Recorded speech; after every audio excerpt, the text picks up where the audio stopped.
সুপ্রিয় শিক্ষার্থীবৃন্দ, আশা করি তোমরা সবাই সুস্থ আছো, ভালো আছো। জাতীয় বিশ্ববিদ্যালয়ের অধীনে করোনাকালীন শিক্ষা কার্যক্রমে তোমাদের সবাইকে স্বাগত জানাচ্ছি। আমি তপন কুমার সাহা, সহযোগী অধ্যাপক, হিসাব বিজ্ঞান বিভাগ, সরকারি ব্রজমোহন কলেজ। প্রিয় শিক্ষার্থীবৃন্দ, আমরা আজকে প্রিন্সিপালস অব ম্যানেজমেন্ট এই কোর্সের দ্বিতীয় ক্লাস তোমাদের সাথে উপস্থিত আসছি। আমাদের আজকের লেকচারের শিরোনাম স্কুলস অব ম্যানেজমেন্ট। এটা দুটো ক্লাসে আমি বিভক্ত করেছি। আজকে প্রথম ক্লাস এই বিষয়ে আমরা শুরু করতে যাচ্ছি। প্রথমেই আমরা আসি হিস্ট্রি অব ম্যানেজমেন্ট, অর্থাৎ ব্যবস্থাপনার ইতিহাস। আসলে ব্যবস্থাপনার ইতিহাস মানব সভ্যতার ইতিহাসের মতোই অনেক পুরনো এবং ঠিক একইভাবে আজকে সূর্যোদয়ের মতোই আধুনিক এবং সার্বজনীন। মানুষ যখন দলবদ্ধ হয়ে বসবাস করতে শুরু করলো, প্রকৃতপক্ষে তখন থেকেই ব্যবস্থাপনা প্রক্রিয়ার প্রয়োগ শুরু হয়। দলবদ্ধ মানুষ, সমাজবদ্ধ মানুষ জীবন জীবিকার প্রয়োজনে পশু শিকার থেকে শুরু করে নানাবিধ সামাজিক কর্মকাণ্ডে দলনেতার নির্দেশ অনুসারে কাজ করতে শুরু করে। ক্রমে ক্রমে মানুষ সভ্যতার দিকে এগিয়ে যায়। শুরু হতে থাকে সমাজপতি, দলনেতা, পুরোহিত, ধর্মযাজক, সামন্ত প্রভু, রাজা, মহারাজা, ব্যবসায়ী, মহাজন প্রভৃতি ব্যক্তিবর্গ, যারা ব্যবসা বাণিজ্য, শিল্প, কলকারখানা, সমাজ, দেশ ও জাতির পরিচালনা ব্যবস্থার মধ্যে ভূমিকা রাখে। আমরা এই মানে ব্যবস্থাপনার ইতিহাসের ক্রমবিকাশকে কয়েকটি যুগে বিভক্ত করে আলোচনা করব। আমরা ধরি এখানে 5টা বিভাগে বিভক্ত করেছি, 5টা সময়কালে বিভক্ত করেছি। প্রাচীন যুগ, যেটা শুরু হয়েছিল খ্রিস্টপূর্ব 5000 অব্দ থেকে এবং এটা ব্যাপ্তিকাল 350 অব্দ পর্যন্ত। মধ্যযুগ খ্রিস্টপূর্ব 350 অব্দ থেকে খ্রিস্টপূর্বাব্দ থেকে এবং 1750 খ্রিস্টাব্দ পর্যন্ত। এরপরে আসি প্রাক বৈজ্ঞানিক ব্যবস্থাপনা কাল, যেটাকে আমরা শিল্প বিপ্লব কালও বলি। এটার ব্যাপ্তিকাল 1751 থেকে 1850 সাল। বৈজ্ঞানিক ব্যবস্থাপনা কাল, এটার ব্যাপ্তিকাল 1851 থেকে 1930 সাল। এবং আধুনিক যুগ, যেটাকে আমরা বলি বৈজ্ঞানিক ব্যবস্থাপনা উত্তরকাল, সেটা 1930 সাল থেকে শুরু হয়েছিল এবং বর্তমান সময় পর্যন্ত সেটা বিস্তৃতি। আমরা এখন দেখব এই বিভিন্ন যুগে ব্যবস্থাপনা উন্নয়নে কারা কি অবদান রেখেছিল সেগুলো একটু দেখি। প্রথমে আসি প্রাচীন যুগ। প্রাচীন যুগে ব্যবস্থাপনার উন্নয়নে যারা অবদান রেখেছিলেন তাদের মধ্যে বিভিন্ন ক্যাথলিক চার্চ প্রধানরা, এরপরে লাওজো, অ্যারিস্টটল, প্লেটো, সক্রেটিস, সানজো, কৈটিল্য এরকম অনেক বিশিষ্ট ব্যক্তিরা কিন্তু তখন ব্যবস্থাপনার উন্নয়নে অবদান রাখেন। তাদের সময় ব্যবস্থাপনা তারা যে যে বিষয়গুলোতে অবদান রাখেন সেগুলো হলো ব্যক্তি নেতৃত্ব, দলীয় নেতৃত্ব, রাষ্ট্র পরিচালনা, শ্রম বিভাগ, বিশেষায়ন, সংগঠন, কেন্দ্রীকরণ, ক্ষুদ্র ব্যবসায় সংগঠন ও ব্যবস্থাপনা, সামরিক সংগঠন, উপদেষ্টার ব্যবহার, মান ও দায়িত্ব বন্টন, পরিকল্পনা নিয়ন্ত্রণ ইত্যাদি বিষয়গুলো তাদের সময় তারা এই বিষয়গুলোতে অবদান রাখেন। আমরা এরপরে চলে যাই মধ্যযুগ। মধ্যযুগে যারা ব্যবস্থাপনা উন্নয়নে অবদান রেখেছিলেন তাদের মধ্যে Imam Ghazali, Al Farabi, Luca Pacioli, Arsenal of Venice, Thomas More, Niccolo Machiavelli, Richard Arkwright, Francisco de Marco, এইরকম বিশিষ্ট ব্যক্তিরা কিন্তু তখন ব্যবস্থাপনা উন্নয়নে ভূমিকা রাখেন এবং তাদের সময় তারা ব্যবস্থাপনার যে যে বিষয়গুলোতে উন্নয়ন সাধন করেন তার মধ্যে রয়েছে নেতৃত্বের গুণাবলী, ক্ষমতার্পণ, শ্রম বিভাগ, ব্যাপক উৎপাদন, কারখানার বিন্যাস, মজুদ নিয়ন্ত্রণ, মজুরি প্রথা, মান নিয়ন্ত্রণ, উৎপাদন ব্যয় নিয়ন্ত্রণ, দুতরফা হিসাব রক্ষণ পদ্ধতি। আমরা হিসাব বিজ্ঞানের ছাত্র হিসেবে জানি যে 1494 সালে লুকা প্যাসিওলি এই দ্রুতপা দাখিলা পদ্ধতির প্রচলন করেছিলেন, সেটা এই সময়কালে। তাহলে এই সময়ে ব্যবস্থাপনার ক্ষেত্রে কিন্তু এই জিনিসগুলো এই ক্ষেত্রে উন্নয়ন হয়েছিল এবং উন্নয়নের ক্ষেত্রে যারা অবদান রেখেছিলেন আমি তাদের নামও তোমাদের সামনে উল্লেখ করলাম। এরপর আসি প্রাক বৈজ্ঞানিক ব্যবস্থাপনা কাল। প্রাক বৈজ্ঞানিক ব্যবস্থাপনা কালে ব্যবস্থাপনা উন্নয়নে যারা অবদান রেখেছিলেন তাদের মধ্যে রয়েছেন Adam Smith, James Watt, Robert Owen, Charles Babbage, Robinson, Hargreaves Boulton, এফ্রি অ্যান্ড্রো, মার্ডক প্রমুখ ব্যক্তিগণ এই সময় ব্যবস্থাপনা উন্নয়নে অবদান রাখেন এবং তাদের সময়ে ব্যবস্থাপনার যে যে ক্ষেত্রে মূলত উন্নয়নগুলো হয় এই সময়কালে প্রাক বৈজ্ঞানিক ব্যবস্থাপনা কালে, যেমন উৎপাদন পরিকল্পনা, আদর্শ মান নির্ণয়, স্ট্যান্ডার্ড একটা মান তৈরি করা হয় এই সময়, যন্ত্রপাতি বিন্যাস, বাজার গবেষণা, শ্রম বিভাগ, পূর্বানুমান মূল্য নিরূপণ, প্রশিক্ষণ, কার্যভিত্তিক মজুরি, কর্মী মূল্যায়ন, কার্য মূল্যায়ন, শ্রম কল্যাণ কর্মসূচি, অপারেশন রিসার্চ, ব্যয় হিসাব, কম্পিউটার প্রযুক্তি ইত্যাদি এই সময়ে এই বিষয়গুলোতে কিন্তু এই সময় উন্নয়ন ঘটে। এরপরে আমরা চলে যাই বৈজ্ঞানিক ব্যবস্থাপনা কালে। বৈজ্ঞানিক ব্যবস্থাপনা কালে যারা অবদান রেখেছিলেন তার মধ্যে সবার আগে যে নামটা করতে হয় সেটি হলো এফ.ডব্লিউ. টেলর, যাকে আমরা বৈজ্ঞানিক ব্যবস্থাপনার প্রবক্তা বলি বা বৈজ্ঞানিক ব্যবস্থাপনার জনক বলি।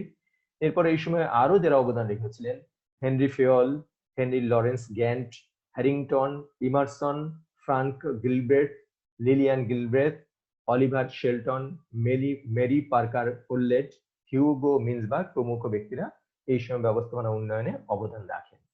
তারা ব্যবস্থাপনা উন্নয়নে যে ক্ষেত্রে অবদান রাখেন, যে যে ক্ষেত্রে তাদের সময় উন্নয়নটা হয় আমরা সেটা দেখি। বৈজ্ঞানিক ব্যবস্থাপনা এই সময় প্রবর্তন হয়। ব্যবস্থাপনা পদ্ধতি ও তত্ত্ব, সময় নিরীক্ষা, শ্রান্তি নিরীক্ষা, কার্যাংশ গবেষণা, প্রণোদনামূলক মজুরি, ব্যবস্থাপনা প্রশিক্ষণ ইত্যাদি এই সময় যথেষ্ট উন্নতি হয় এই ক্ষেত্রে। এরপরে আমরা চলে আসি আধুনিক যুগ, যেটাকে বলি আমরা বৈজ্ঞানিক ব্যবস্থাপনা উত্তরকাল, অর্থাৎ যে সময়টাতে আমরা এখন আছি। এই সময়ে ব্যবস্থাপনা উন্নয়নে যারা যারা অবদান রাখেন তাদের মধ্যে বিশেষ করে নাম বলতে হয় Elton Mayo, Chester I, Barnard Douglas, McGregor, Rensis Likert, Herbert Simon, R C. Davis, Peter F Drucker, William Ouchi, Herzberg, Abraham H Maslow, E F L. Brech, Newman, Koontz O'Donnell, George R Terry, Robert Waterman প্রমুখ। এরা এই আধুনিক যুগে ব্যবস্থাপনা উন্নয়নে তারা অবদান রেখে চলেছেন এবং এই সময়ে ব্যবস্থাপনার যে যে ক্ষেত্রে উন্নয়নগুলো ঘটে আমরা সেগুলো একটু দেখি। সাংগঠনিক আচরণ তত্ত্ব তৈরি হয় এই সময়ে, দলীয় সম্পর্ক তত্ত্ব, চাহিদা তত্ত্ব অর্থাৎ বিভিন্ন তত্ত্ব আমরা দেখতে পাই এই সময়টায়। রৈখিক অনুক্রমণ তত্ত্ব, ব্যবস্থাপনা উন্নয়ন তত্ত্ব, ব্যবস্থাপনা বিজ্ঞান, কার্যাংশ গবেষণা, শ্রম কল্যাণ তত্ত্ব, শিল্প সম্পর্ক, নেতৃত্ব, মানবিক সম্পর্ক, statistical quality control, economic order quantity, computer প্রযুক্তির ব্যবহার ইত্যাদি এই সময়ে যথেষ্ট এই বিষয় ক্ষেত্রে এইগুলো ক্ষেত্রে আমরা উন্নয়ন দেখতে পাই। আমরা এবার দেখব ব্যবস্থাপনার মতবাদ। আসলে ব্যবস্থাপনার যে বা বিভিন্ন সময়কালে বিভিন্ন ব্যক্তিগণ বিভিন্ন ব্যবস্থাপনা বিশেষজ্ঞগণ কিন্তু ব্যবস্থাপনার বিভিন্ন তত্ত্ব দিয়ে ব্যবস্থাপনাকে সমৃদ্ধ করেছেন। তাদের বিভিন্ন দৃষ্টিভঙ্গি বিভিন্ন সময় তারা প্রকাশ করেছেন, যার মধ্যে ব্যবস্থাপনা দিনকে দিন উন্নতির এই পর্যায়ে চলে এসেছে। তো বিভিন্ন ব্যবস্থাপনা বিশেষজ্ঞরা যে দৃষ্টিভঙ্গি বিভিন্ন সময়ে তাদের গবেষণার মাধ্যমে বা তারা নিজেরা আমাদের সামনে উপস্থাপন করেছেন সেগুলোকেই আমরা বলছি ব্যবস্থাপনা মতবাদ বা অ্যাপ্রোচ। আমরা এর মধ্যে গুরুত্বপূর্ণ 6টা মতবাদের নাম এখানে দেখি, তারপরে আমরা আরো মতবাদগুলো নিয়ে পরবর্তী ক্লাসে আলোচনা করব। ব্যবস্থাপনার প্রধান মতবাদগুলোর মধ্যে রয়েছে বৈজ্ঞানিক ব্যবস্থাপনা মতবাদ, কার্যভিত্তিক বা প্রক্রিয়া মতবাদ, 3 মানবীয় সম্পর্ক মতবাদ, 4 নম্বর পরিমাণগত ব্যবস্থাপনা মতবাদ, 5 নম্বরে পদ্ধতি মতবাদ বা যেটাকে আমরা ব্যবস্থাপনা পদ্ধতি মতবাদও বলি, এরপরে 6 নম্বরে পরিস্থিতিগত মতবাদ। আমরা এগুলো এখন এক এক করে আলোচনা করব। প্রথমে আসি বৈজ্ঞানিক ব্যবস্থাপনা মতবাদ নিয়ে। আমি তোমাদের সামনে একটি ছবি নিয়ে আসছি, দেখো এই ছবিটা তোমরা নিশ্চয়ই চেনো বা না চিনলেও খেয়াল করো, ওনাকে বলা হয় বৈজ্ঞানিক ব্যবস্থাপনার জনক। ওনার নামটা দেখে নিই আমরা, F W. Taylor, Frederick Winslow Taylor. ওনার জীবনকাল 1856 থেকে 1912 সাল এবং টেইলরের বৈজ্ঞানিক ব্যবস্থাপনার মতবাদ বলি আমরা ওনার যে মতবাদটা সেটাকে। উনি যে কথাগুলো বলেছেন সেগুলো আমরা দেখি বৈজ্ঞানিক ব্যবস্থাপনার মতবাদের মাধ্যমে।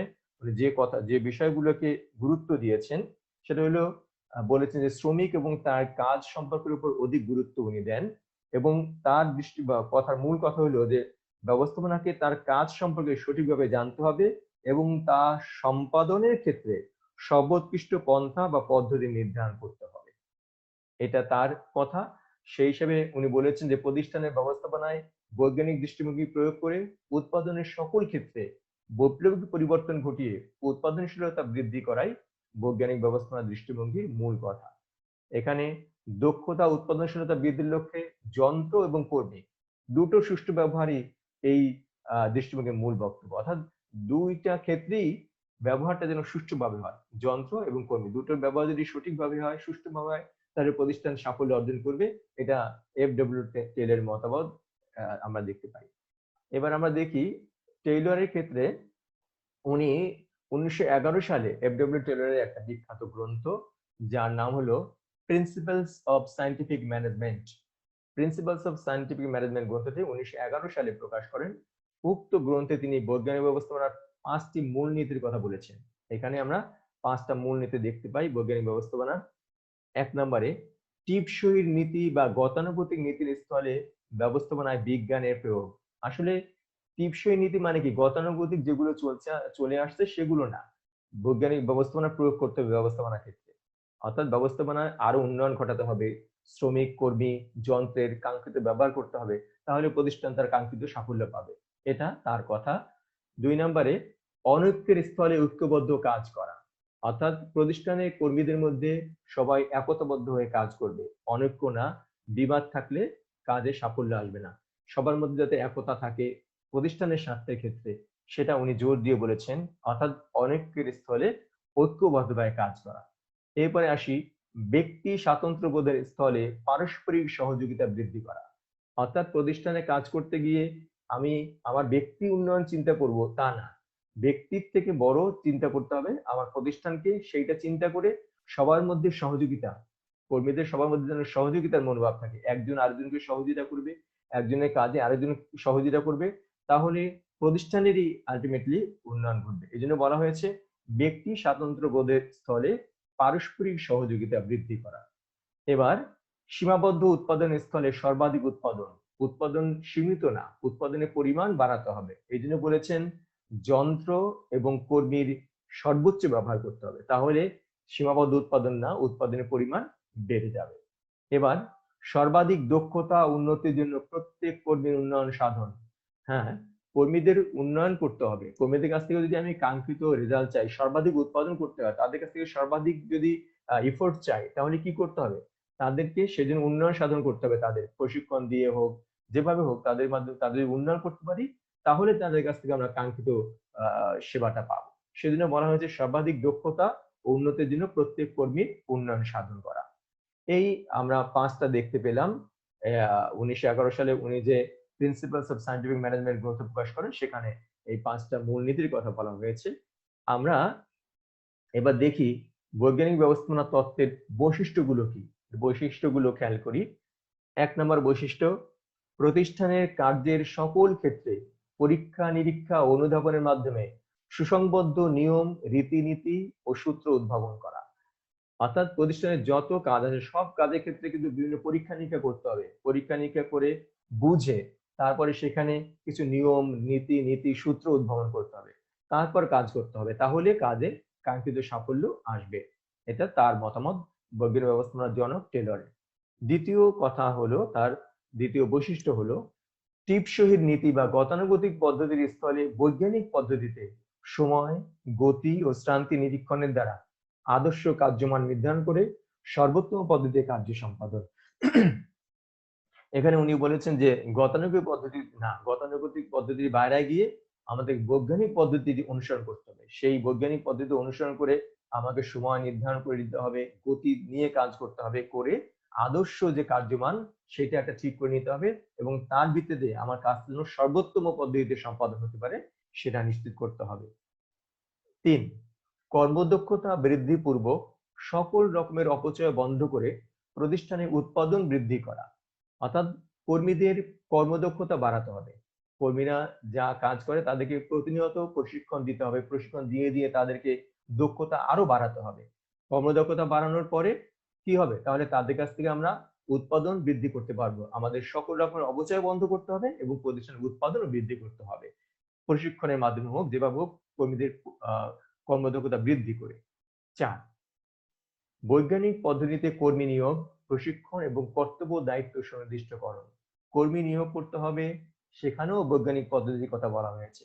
আমরা এই জন্যই এটাকে বলি টেলরের বৈজ্ঞানিক ব্যবস্থাপনা তত্ত্ব। এখানে কর্মী নিয়োগের ক্ষেত্রে তিনি বলেছেন বৈজ্ঞানিক পদ্ধতিতে কর্মী নিয়োগ করতে হবে, তাদেরকে প্রশিক্ষণ দিতে হবে, তাদের কর্তব্য দায়িত্ব সুনির্দিষ্ট করে দিতে হবে, কার কোন কাজ কোন দায়িত্ব সেটা নির্দিষ্ট করে দিতে হবে। এটা এখানে বলা হয়েছে বৈজ্ঞানিক পদ্ধতিতে কর্মী নিয়োগ, প্রশিক্ষণ এবং কর্তব্য দায়িত্ব সুনির্দিষ্টকরণ। 5, ব্যবস্থাপক ও কর্মীদের মধ্যে দায়িত্ব কর্তব্য সুষ্ঠুভাবে ভাগ করে দিয়ে উভয় পক্ষের মধ্যে সৌহার্দ্যপূর্ণ সহযোগিতার সম্পর্ক স্থাপন করা। এখানে দুটো ভাগ বলা হয়েছে, ব্যবস্থাপক ও কর্মী। ব্যবস্থাপকরা কি কাজ করবে, কর্মীরা কি কাজ করবে, তাদের কার কি দায়িত্ব, সেটা সুন্দরভাবে সুষ্ঠুভাবে ভাগ করে দিতে হবে এবং উভয়ের মধ্যে যেন সম্পর্কটা সহযোগিতার সম্পর্ক থাকে, সৌহার্দ্যপূর্ণ সম্পর্ক থাকে, তাহলে প্রতিষ্ঠানের উন্নয়ন ঘটবে। সেটা এখানে বলা হয়েছে বৈজ্ঞানিক ব্যবস্থাপনা ও কর্মীদের মধ্যে দায়িত্ব ও কর্তব্য সুষ্ঠুভাবে ভাগ করে দিয়ে উভয় পক্ষের মধ্যে সৌহার্দ্যপূর্ণ সহযোগিতার সম্পর্ক স্থাপন করা। এবার আসি আমরা 6 নম্বরে, ব্যবস্থাপনার সকল স্তরে বিশেষজ্ঞ নিয়োগ করা।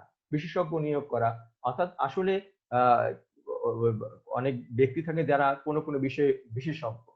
কাজ করতে গিয়ে কাজের যদি আমরা চূড়ান্ত সাফল্য চাই, সঠিক ফলাফল চাই, যদি ফলপ্রসূ ভাবে কাজটা সম্পূর্ণ করতে চাই, তাহলে বিশেষজ্ঞের যদি আমরা উপদেশ নেই, পরামর্শ নেই, সেখানে কোনো ক্ষতি নেই। বৈজ্ঞানিক ব্যবস্থাপনার ক্ষেত্রে কিন্তু সেটা বলা হয়েছে ব্যবস্থাপনার সকল স্তরে বিশেষজ্ঞ নিয়োগ করার কথা। 7, প্রতিষ্ঠানে মানসিক বিপ্লব এবং পার্থক্যমূলক মজুরি হার প্রথার পরিবর্তন করতে হবে। অর্থাৎ গতানুগতিক মানসিকতা পরিবর্তন করে মানসিক একটা বিপ্লব ঘটাতে হবে, ঘটিয়ে প্রতিষ্ঠানে উন্নয়ন ক্ষেত্রে সবাইকে আমাদের আত্মনিয়োগ করতে হবে। সেইটাই বলা হয়েছে এখানে, প্রতিষ্ঠানে মানসিক বিপ্লব এবং পার্থক্যমূলক মজুরি হার প্রথার পরিবর্তন করতে হবে। আমরা এভাবেই দেখলাম টেলর এই বৈজ্ঞানিক ব্যবস্থাপনার বৈশিষ্ট্যগুলোকে আমরা এখানে 7টা বৈশিষ্ট্যে ভাগ করে আলোচনা করলাম। এবার চলে যাচ্ছি, দেখো আরেকটা ছবি তোমাদেরকে দেখাই, ওনাকে তোমরা চিনো কিনা দেখো। উনি একজন ব্যবস্থাপনার ক্ষেত্রে বিশিষ্ট ব্যক্তি, ওনাকে বলা হয় আধুনিক ব্যবস্থাপনার জনক, হেনরি ফেয়ল। হেনরি ফেয়লের সময়কাল 1841 সাল থেকে 1925 সাল পর্যন্ত, এবং ওনার যে মতবাদ সেটাকে আমরা বলি কার্যভিত্তিক বা প্রক্রিয়া মতবাদ, অর্থাৎ ফাংশনাল অর প্রসেস অ্যাপ্রোচ। এখানে দেখো উনি ছিলেন একজন ফরাসি প্রকৌশলী ও শিল্পপতি। হেনরি ফেয়ল, তাকে আমরা এই দৃষ্টিভঙ্গির জনক বলি। উনি কি বলছেন, ব্যবস্থাপকের কার্যাবলী এবং সেসব কার্য সম্পাদনের অনুসৃত সাধারণ নীতি ও নিয়ম কানুন অনুসরণ করাই কিন্তু তার মতে এই দৃষ্টিভঙ্গির মূল কথা, তার দৃষ্টিভঙ্গির মূল কথা। এই দৃষ্টিভঙ্গিতে মনে বলা হয়েছে যে ব্যবস্থাপনা হলো একটি গতিশীল প্রক্রিয়া। ব্যবস্থাপনা গতিশীল। এই প্রক্রিয়ার উপাদানগুলো কি কি? পরিকল্পনা করা, সংগঠন করা, কর্মী নিয়োগ করা, সমন্বয় সাধন করা, নির্দেশ দান করা, নিয়ন্ত্রণ করা। এই প্রক্রিয়ার উপাদানগুলো হলো এই জন্য কিন্তু এই মতবাদকে আমরা বলি কার্যভিত্তিক বা ব্যবস্থাপনা প্রক্রিয়া দৃষ্টিভঙ্গি। এই দৃষ্টিভঙ্গি কিন্তু আরেকটা নামও বলা হয়, এই দৃষ্টিভঙ্গি ক্লাসিক্যাল বা ধ্রুপদী দৃষ্টিভঙ্গি হিসেবে আখ্যায়িত করা হয়।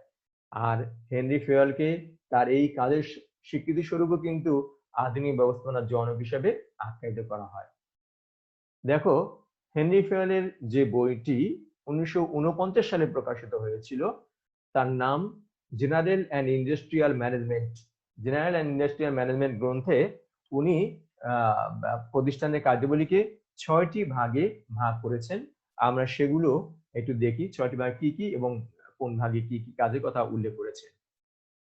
1 নম্বরে কারিগরি বা উৎপাদন সংক্রান্ত কাজ। কারিগরি বা উৎপাদন সংক্রান্ত কাজের মধ্যে উনি উল্লেখ করেছেন উৎপাদন, প্রস্তুতকরণ, অভিযোজন। এটা বলেছেন কারিগরি ও উৎপাদন সংক্রান্ত কাজ, পণ্য উৎপাদন সংক্রান্ত কাজ এখানে এই কাজের মধ্যে তিনি ভাগ করে দেখিয়েছেন। 2 নম্বরে বাণিজ্যিক কাজ। বাণিজ্যিক কাজের মধ্যে রয়েছে ক্রয়, বিক্রয়, বিনিময়। ক্রয় করতে হয়, বিক্রয় করতে, আবার কখনো কখনো কোনো কিছু যদি বিনিময় করতে হয় সেটা বলা হয়েছে বাণিজ্যিক কার্যক্রমের মধ্যে। 3, আর্থিক কার্যক্রম। আর্থিক কার্যক্রমের মধ্যে উনি উল্লেখ করেছে মূলধনের সন্ধান। প্রতিষ্ঠান চালাতে হলে অর্থের প্রয়োজন, সে অর্থ কোথা থেকে আসবে, সে অর্থ সংগ্রহের চেষ্টা করতে হবে, অর্থের সন্ধান করতে হবে এবং সংগৃহীত অর্থ যেন যথাযথ ব্যবহার হয় সেইটা নিশ্চিত করতে হবে। সেই জন্য উনি এখানে বলেছেন মূলধনের সন্ধান ও এর কাম্য ব্যবহার। 4 নম্বরে নিরাপত্তা, অর্থাৎ যে সম্পত্তি থাকবে সেই সম্পত্তিগুলো রক্ষণাবেক্ষণ করতে হবে, সেই সম্পত্তির নিরাপত্তা বিধান করতে হবে। এটা এখানে বলা হয়েছে। নিরাপত্তার বা যে ভাগ 6টি ভাগের মধ্যে সেখানে এই বিষয় নিয়ে তিনি কথা বলেছেন। 5 নম্বর হিসাব রক্ষণ, অর্থাৎ প্রতিষ্ঠানের যে প্রতিনিয়ত যে কাজগুলো হচ্ছে সেগুলো হিসাব রক্ষণ করতে হবে, মজুত পরিগণনা করতে হবে, এই জন্য প্রয়োজন বোধে উদ্ধৃতবাদ প্রস্তুত করতে হবে, পরিসংখ্যান সংরক্ষণ করতে হবে, অর্থাৎ বিভিন্ন তথ্যগুলো কিন্তু সংরক্ষণ করতে হবে। 6 নম্বরে ব্যবস্থাপকীয় কাজের মধ্যে বলা হয়েছে, দেখো, পরিকল্পনা, সংগঠন, আদেশ, সমন্বয় ও নিয়ন্ত্রণ, এই 5টি কাজের কথা বিশেষ করে উল্লেখ করা হয়েছে ব্যবস্থাপকীয় কাজের মধ্যে। আমরা এরপরে দেখি ফেয়লের যে ব্যবস্থাপনা নীতি, হেনরি ফেয়লের, উনি সেখানে 14টি নীতিমালা উল্লেখ করেছেন। ফেয়লের 14টি নীতিমালা উল্লেখ করেছেন, আমরা সেগুলো একটু আলোচনা করি। প্রথমেই তিনি বলেছেন কার্য বিভাগের নীতি, অর্থাৎ কাজগুলো কর্মীদের মধ্যে বন্টন করতে হবে। কিভাবে বন্টন করতে হবে? যে যে কাজে পারদর্শী তাকে সেই কাজে দিয়ে, কাজগুলো বন্টন না করলে, যদি নির্দিষ্ট করে দেয়া না হয় কার কি কাজ, তাহলে সেই কাজের সাফল্য আসবে না। এই জন্য উনি বলেছেন কার্য বিভাগের নীতি, অর্থাৎ কাজ যথাযথ ব্যক্তির কাছে যথাযথ কাজ যাতে বন্টিত হয় সেটা উনি বলেছেন এই নীতিতে। কর্তৃত্ব দায়িত্বের নীতি, অর্থাৎ যিনি কাজ করবেন তাকে কাজের ক্ষেত্রে যেমন কর্তৃত্ব দিতে হবে এবং তাদের দায়িত্ববোধ যেন তাদের মধ্যে থাকে সেইটাও নিশ্চিত করতে হবে। আসলে কর্তৃত্ব দায়িত্ব দুটোর মধ্যে সামঞ্জস্য না থাকলে সেই কাজে সাফল্য আসে না। একজন কাজ করে গিয়ে যদি তার মধ্যে দায়িত্ববোধ না থাকে তাহলে সে যেমন তেমন কাজ করতে চাইবে, তার মধ্যে কোনো দায়িত্ব নেই, দায়িত্ববোধ না থাকলে বলে। তাহলে কর্তৃত্ব দায়িত্ব এইটা যেন সামঞ্জস্যপূর্ণ থাকে সেটাও নিশ্চিত করতে হবে, এখানে সেটা বলা হয়েছে। নিয়মানুবর্তিতার নীতি, প্রতিষ্ঠান চালাতে গেলে অবশ্যই নিয়ম কানুন মেনে চলতে হবে, কিছু নির্দিষ্ট নিয়ম কানুন তৈরি করতে হবে, সেই নিয়ম কানুন সবাইকে মেনে চলতে হবে, আর না হলে অনিয়ম থাকলে সেই প্রতিষ্ঠান সাফল্য আসবে না। অতএব নিয়মানুবর্তিতার নীতি কিন্তু এখানে গুরুত্ব দিয়ে বলা হয়েছে। আদেশের ঐক্য নীতি, কর্মী কাজ করবেন তাকে আদেশ দিবেন, কিন্তু আদেশ দেওয়ার ক্ষেত্রে যেন একাধিক জায়গা থেকে আদেশ না আসে, আদেশে যেন ঐক্য থাকে। একটা নির্দিষ্ট জায়গা থেকে আদেশ আসলে কর্মী সেই কাজের ক্ষেত্রে তার নিজের ভাবে কাজ করতে পারে, আর না হলে বিভিন্ন জায়গা থেকে আদেশ আসলে কর্মী কিন্তু বিভ্রান্ত হয়ে যাবে। তাহলে এই জন্য বলা হয়েছে আদেশের ঐক্য নীতি। নির্দেশের ঐক্য নীতি, একজন কর্মীর উপর যদি একাধিক কাজ থাকে এবং একাধিক ভাবে ভিন্ন ভিন্ন ভাবে নির্দেশ আসতে থাকে তাহলেও সে বিভ্রান্ত হবে, সেজন্য নির্দেশের ক্ষেত্রেও যেন ঐক্য থাকে, সেটা বলা হয়েছে নির্দেশের ঐক্য নীতি। হেনরি ফেয়লের যে 14টি নীতিমালা আমরা আলোচনা করছি তার মধ্যে 5 নম্বর। এবার 6 নম্বরে আসি, সাধারণ স্বার্থের প্রতি ব্যক্তি স্বার্থের নতি স্বীকার নীতি। তোমরা খেয়াল করো, সাধারণ স্বার্থ এবং ব্যক্তি স্বার্থ। ব্যক্তি স্বার্থ আমার স্বার্থ, আমার নিজের স্বার্থ, কিন্তু সাধারণ স্বার্থ মানে কি আমার প্রতিষ্ঠানের স্বার্থ, আমার দেশের স্বার্থ, আমার পরিবারের স্বার্থ, সেটাই সাধারণ স্বার্থ। তাহলে এখানে বলা হচ্ছে ব্যক্তি স্বার্থের নতি স্বীকার করে পরিবারের মানে সাধারণ স্বার্থের প্রতি আমাকে সবাইকে খেয়াল করতে হবে, ব্যক্তি স্বার্থ না, সাধারণ স্বার্থ খেয়াল করতে হবে। তাহলে সাধারণ স্বার্থ যদি আমরা বজায় রাখি, সাধারণ স্বার্থের দিকে যদি আমরা যদি তাকাই, তাহলে প্রতিষ্ঠানের উন্নয়ন হবে। আসলে প্রতিষ্ঠানের উন্নয়ন মানে কিন্তু একজন একজন ব্যক্তি করে সবার উন্নয়ন, সেই জন্য বলা হয়েছে সাধারণ স্বার্থের প্রতি ব্যক্তি স্বার্থের নতি স্বীকার নীতি, ব্যক্তি স্বার্থের নতি স্বীকার করে সাধারণ স্বার্থের প্রতি খেয়াল রাখতে হবে। পারিশ্রমিকের নীতি, কর্মীরা কাজ করবেন তাদেরকে যে কাজে যে পারিশ্রমিক সেই যথাযথ পারিশ্রমিক দিতে হবে, সেটা এখানে বলা হয়েছে পারিশ্রমিকের নীতি, অর্থাৎ কাজের ভিত্তিতে যেন তারা পারিশ্রমিক পেতে পারে ঠিক মতো, সেজন্য এখানে বলা হচ্ছে পারিশ্রমিকের নীতি। কাজ করে যদি যথাযথ পারিশ্রমিক না পায় তাহলে কর্মী কিন্তু কাজে উৎসাহ হারিয়ে ফেলবে, তার কাছ থেকে সেই সঠিক ইফোর্টটা পাওয়া যাবে না। এবার আমরা দেখি হেনরি ফেয়লের 8 নম্বরে নীতি, যেটা কেন্দ্রীকরণ ও বিকেন্দ্রীকরণ নীতি। আসলে প্রতিষ্ঠানের কাজের মধ্যে কিছু কিছু কাজ বিকেন্দ্রীকরণ করে দিতে হয়, আবার কিছু কাজ বিকেন্দ্রীকরণের সুযোগ নেই। আমি যদি ধরি নীতি তৈরি করার ক্ষেত্রে, নীতি তৈরি করবে একদম টপ লেভেলে যারা আছেন তারা নীতি তৈরি করেন, এখানে হয়তো তাদের হাতেই কেন্দ্রীকৃত থাকে সিদ্ধান্তগুলো, কিন্তু নীতি বাস্তবায়নের ক্ষেত্রে যে কাজটা করতে হয় সেখানে কিন্তু কাজটা আস্তে আস্তে ভাগ করে বিভিন্ন স্তরে ভাগ করে দিতে হয়, বিকেন্দ্রীকরণ করতে হয়। তাহলে এই জন্য বলা হয়েছে কেন্দ্রীকরণ ও বিকেন্দ্রীকরণ নীতি। এবার আমরা দেখি জোড়া মই শিকল নীতি। আসলে আমরা যদি শিকলের দিকে তাকাই, শিকল কিন্তু একটার সাথে একটা জুড়ে থাকে এবং সর্বনিচে যেটা থাকে তার আগেরটার সাথে সেটা জুড়ে থাকে, তার আগেরটার সাথে আরেকটা জুড়ে থাকে, এরকম করতে করতে একদম উপর পর্যন্ত উঠে যায়।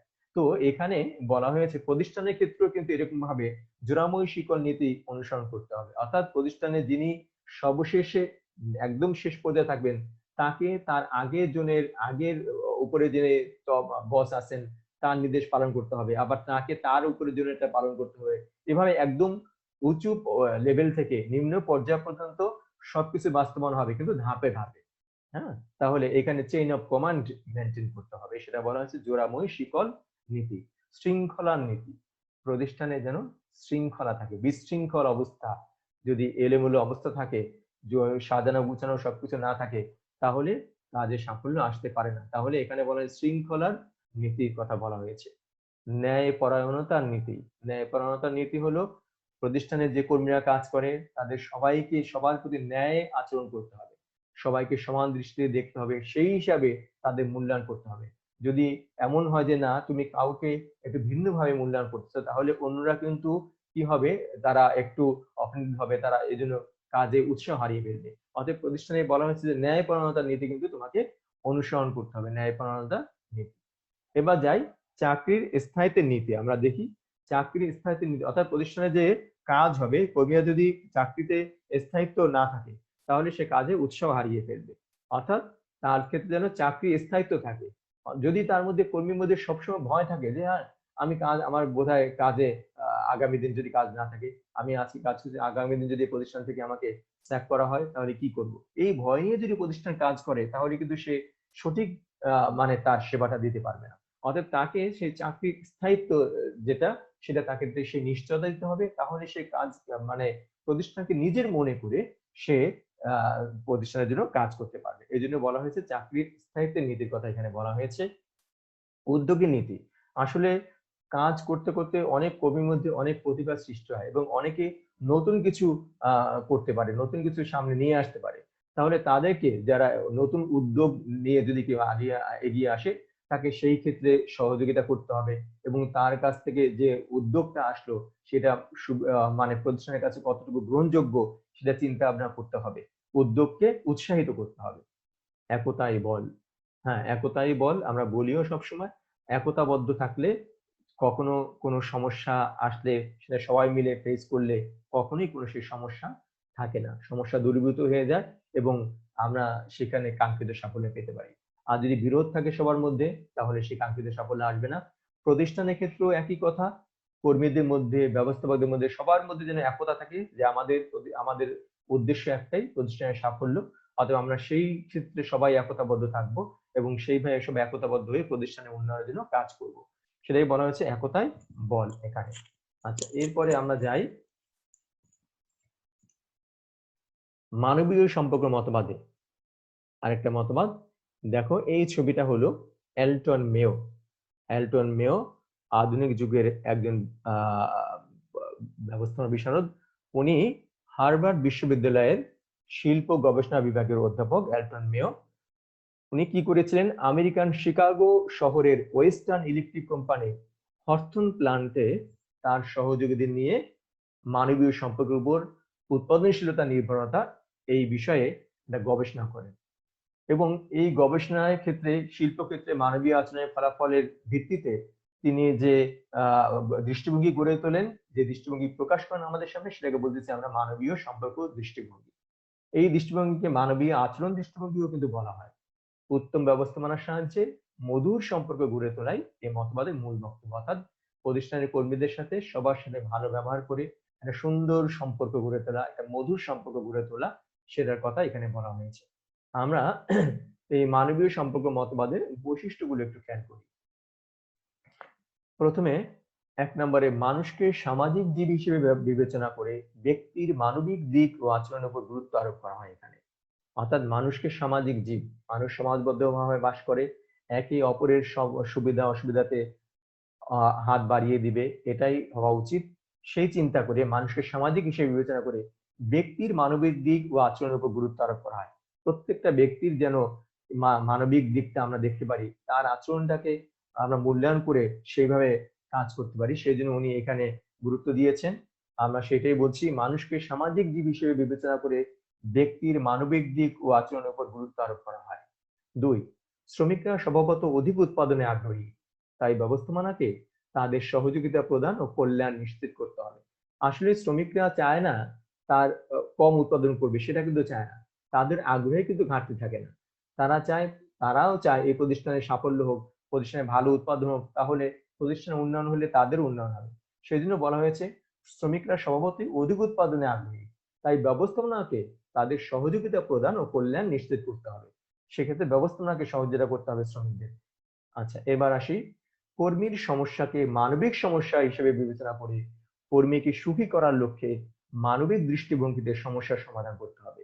একজন কর্মী অনেক ধরনের সমস্যা থাকতে পারে, সেই সমস্যাটাকে মানবিক সমস্যা বিবেচনা করতে হবে, করে তাকে সমস্যা থেকে সে কিভাবে পরিত্রাণ পেতে পারে সেই ব্যবস্থা করতে হবে। যদি তাকে সেই সমস্যা থেকে পরিত্রাণের জন্য কোনো সুযোগ করে দেওয়া যায়, তাহলে সে আনন্দিত হবে, খুশি হবে, এবং খুশি হলে সে প্রতিষ্ঠানের কাজে আরো বেশি উৎসাহ নিয়ে আত্মনিয়োগ করবে। সেজন্য বলা হচ্ছে কর্মীর সমস্যাকে মানবিক সমস্যা হিসেবে বিবেচনা করে কর্মীকে সুখী করার লক্ষ্যে মানবিক দৃষ্টিভঙ্গিতে সমস্যার সমাধান করতে হবে। 4, নেতৃত্বের ধরন ও মনোভাব কর্মীদের কাজের প্রতি আগ্রহী ও উৎপাদন বৃদ্ধিতে সাহায্য করে। হ্যাঁ, নেতৃত্বের ধরন এবং মনোভাবটা কিন্তু গুরুত্বপূর্ণ। নেতা কি ধরনের ব্যক্তি, তার মনোভাবটা কি, কর্মীরা সেটাও কিন্তু বুঝতে চেষ্টা করে, এবং তার ফলটাও কিন্তু কর্মীদের কাজের মধ্যে চলে আসে। তাহলে নেতৃত্বের ধরন ও মনোভাব কর্মীদের কাজের প্রতি আগ্রহী ও উৎপাদন বৃদ্ধিতে সাহায্য করে। 5, আন্তঃব্যক্তিক সম্পর্ক, যোগাযোগ, গ্রুপ বা দলের আচরণ ও মূল্যবোধ, প্রেরণা এবং কর্মীর মনোবল উন্নয়ন ও কর্মীর কার্য সন্তুষ্টির উপর গুরুত্ব দিতে হবে। আন্তঃব্যক্তিক সম্পর্ক অর্থাৎ প্রতিষ্ঠানের সবার সাথে যেন সবার একটা সুন্দর মধুর সম্পর্ক থাকে, তাই না? আন্তঃব্যক্তিক সম্পর্ক, যোগাযোগ সবার সাথে সবার থাকবে, গ্রুপ বা দলের আচরণ ও মূল্যবোধ, সবাই যখন কাজ করবে তাদের আচরণের কিরকম মূল্যবোধটা বিচার বিবেচনা করতে হবে, হ্যাঁ, সেইভাবে সমস্যা থাকলে সেটা উন্নয়ন করতে হবে। প্রেরণা দিতে হবে কর্মীদের কাজে, তাদের মনোবল উন্নয়ন করতে হবে, তাহলে কর্মীর কাজ সন্তুষ্টি তারা যদি হতে পারে, আমাদের সেইটার দিকে গুরুত্ব দিতে হবে। অর্থাৎ আন্তঃব্যক্তিক সম্পর্ক, যোগাযোগ, গ্রুপ বা দলের আচরণ ও মূল্যবোধ, প্রেরণা এবং কর্মীর মনোবল উন্নয়ন ও কর্মীর কার্য সন্তুষ্টির উপর অধিক গুরুত্ব দিতে হবে আমাদেরকে।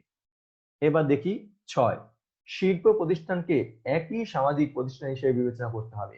যে সমাজের অন্য প্রতিষ্ঠান থেকে শিল্প প্রতিষ্ঠান বিচ্ছিন্ন নয়, শিল্প প্রতিষ্ঠানকে একটি সামাজিক প্রতিষ্ঠান হিসেবে বিবেচনা করতে হবে, সেই হিসাবে যেন কাজ করতে হবে। তাহলে আমরা দেখলাম মানবীয় সম্পর্ক মতবাদ। এবার আমরা চলে যাচ্ছি পরিমাণগত মতবাদ। পরিমাণগত মতবাদ, যেটা কোয়ান্টিটেটিভ অ্যাপ্রোচ। এখানে জটিল সমস্যার সমাধানে সংখ্যা ভিত্তিক বা পরিমাণগত বা গাণিতিক মডেলের প্রয়োগকে পরিমাণগত মতবাদ বলে। প্রতিষ্ঠানে বিভিন্ন সময় বিভিন্ন জটিল সমস্যা সামনে চলে আসে, সেগুলো সমাধান করতে হিমশিম খেতে হয়, কিন্তু সেখানে যদি পরিমাণগত বা গাণিতিক মডেল থাকে, তাহলে প্রতিষ্ঠান কিন্তু সেগুলো অনেক সুন্দরভাবে সমাধান করতে পারে। আর যদি মডেল থাকে আগে থেকে, গাণিতিক মডেল থাকে, হ্যাঁ, তাহলে সেটা সুন্দরভাবে সমাধান করা যেতে পারে। সেজন্য বলা হচ্ছে জটিল সমস্যার সমাধানে সংখ্যাভিত্তিক বা পরিমাণগত বা গাণিতিক মডেলের প্রয়োগকে পরিমাণগত মতবাদ বলা হয়।